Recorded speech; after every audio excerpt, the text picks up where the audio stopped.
and player, but he has picked Black Adam already. That's what we used to eliminate KDC. This looks like it could be a bit of a... Is this the game? This could be a real match.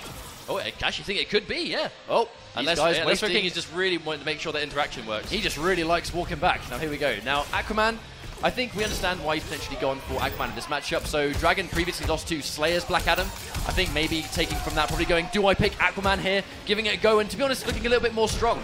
It could be. I mean, Slayer looked really strong versus him, but at the same time, it was a really close set versus Slayer. So it was like he got completely demolished, but maybe he just feels more comfortable here. And there's the Trident Rush. Chip damage already doing massive amounts of work. I actually like the fact that King didn't use any push block there. He opted to keep his 3 bars, because at that point, he actually had no bar left. What else is he going to do? Well, that's the big thing about Aquaman and Injustice 2. Trident Rush might still do a massive amount of chip damage, but he doesn't really build any meter for doing it on block anymore. So whereas before, you just do it for free, practically, because, I mean, who cares? You'll build most of it back. That definitely isn't the case now. The car advantage. And there we go, Meteor Burn Lightning again. A lot of damage on that projectile, which is why I think the full screen in a matchup like this is really good for Black Adam. No, indeed, and there's that low lightning coming into play. Not really seeing Dragon go for the deep counter poke. Oh no, he's going to get it. Now this really is one of those interesting full range matchups, because from the deep can be punished, but then again Black Adam's Lightning Cloud can also be punished. So it's almost like a game of chicken from full screen. Yeah, definitely. You have to be super careful, especially if you haven't got a life lead. But no, the chip damage coming in from the Trident Rush. Tries to jump out with the follow-up. Oh, tries to chase it downward from the deep, but it's going to eat a low lightning for his troubles.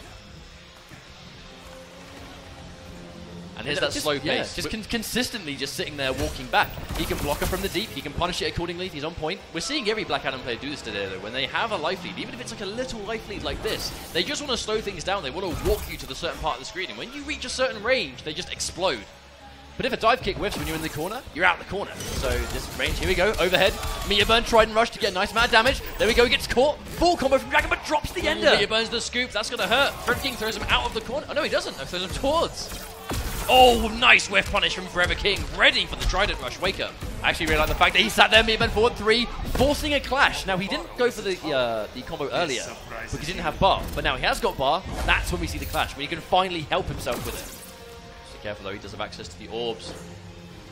Oh, trying to do a lot of work already when they get low. Looking for that distance once again. Low lightning. This is chip territory. Now he pops the orbs. That's what he's waiting for. He wants you to be with pixels of life, so he can just pop the orbs and just dive kick towards you, or just get in your vicinity, and that's going to take it. So Dragon's pretty much gone straight to player select. I expect to see a... No, he has gone back to Aquaman. Maybe a stage change. I was really thinking maybe we would have seen him go for Poison Ivy, because against Slayer, it was really close. I don't think it was a Poison Ivy problem. He also looked significantly more comfortable with Ivy, but at the same time, maybe he is just that confident in Aquaman in this matchup, or maybe he just really doesn't like fighting Black Adam with Ivy. I mean, that's definitely a possibility. Black Adam, a very popular character, and Dragon playing as much Ivy as he has, he's going to be familiar with that matchup by now. And again, Forever King just walking back, seeing him do this all the time. Do you think maybe he just likes fighting with his back to the wall with Black Adam? I think he's just happy having this range. I mean, he's going to be used to fighting Aquaman as well. Good block. Gets the Trident Rush off those plus frames. Spend the bar, doesn't have any other meter now. That's the thing, because he just spent the bar on the Trident Rush, he didn't have the bar to launch there for a full punish. So as soon as he sees that Dragon has no meter, of course he's going to be going for those dive kicks.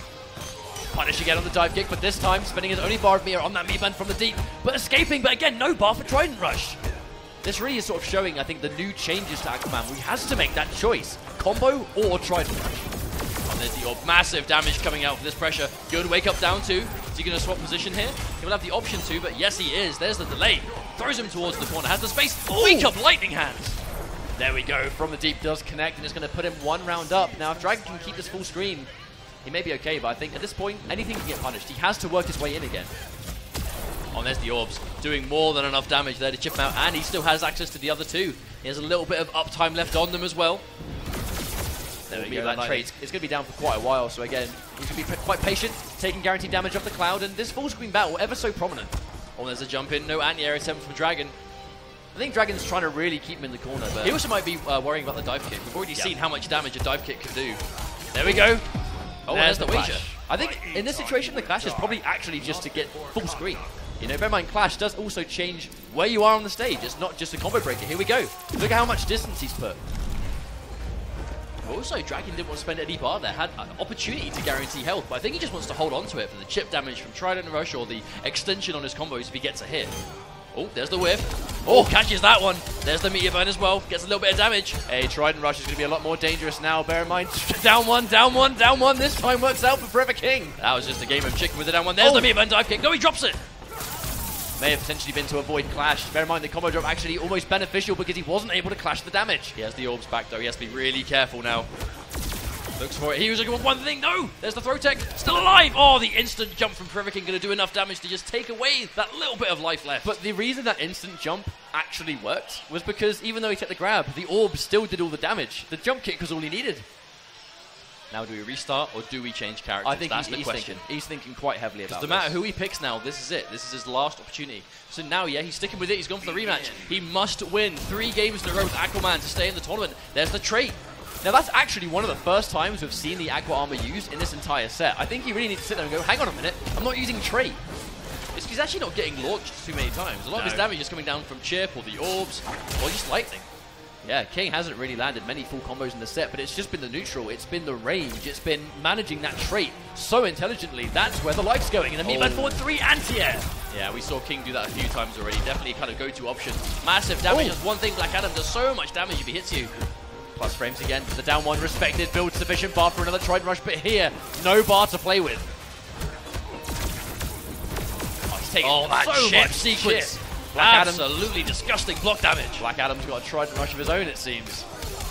Here we go again. Speaking of which, asking you shall receive. There's a Trident Rush. Catches him trying to jump out. Is going to hit him with the knee. Just enough damage to finish off life bar 1. But speaking of finishing off a life bar, the trait's going to do that one. Match point for Forever King. Once again, you see the cinematic time in between the rounds, just almost giving him his trait back immediately. Oh, there's a full punish. That's why we haven't seen Dragon go for those from the deeps far away. He doesn't want to get punished. Albeit, not really a massively damaging punish, though. A lot of pushback, establishing more range. Forever King again, really playing with that distance. Oh, not sure what he was expecting there. There's the interaction. And again, just walking back. We see Forever King doing this all the time with Black Adam. Just wanting to build that space. There's the meteor burn dive kick. He's only got one of those left. Oh, wow. Already dedicating for the grab. Probably not sure it was going to hit. And again, I don't think he was ready for that dive kick to hit either. Oh, there's the whiff. Forever King went in, but hesitated. Oh, tries to throw in the toilet, but isn't going to be able to. There's the clash. Now, bear in mind, King has spent a lot of bar in this round. He has, indeed. Oh, he's defends one. Here we go. Yeah. Dragon decides to hold on to it, doesn't want to deal damage. There's the trip guard on the back one. That is going to be a full combo because he's used Clash. Can't do anything about it. And the drop on the forward 2. It's going to give him that tech roll into full screen. But Very again, crucial there's mistake. that walking back. We see Forever King do this all the time. He really wants to have that distance. But I think maybe he just is really comfortable fighting with his back to the corner. Oh, clearly. Absolutely. He's going to have the trait as well. And then big he goes full dive combo. kick. That could be max damage. No, the clash saves him from damage at the last minute. But again, coming out of this clash, he's probably still going to have his weight, trait, you know? And here we go. Both players have trait, but in this situation, much more beneficial for Forever King. There's a chip on the lightning again. Talk about chip, the grab. This probably isn't going to kill, but very close situation. And there's the dive kick. As soon as he saw Dragon getting off the ground, go straight for it. Practically guaranteed chip damage at the time. Forever King will excel even further into this top 8 over Dragon. Does that mean he moves on to fight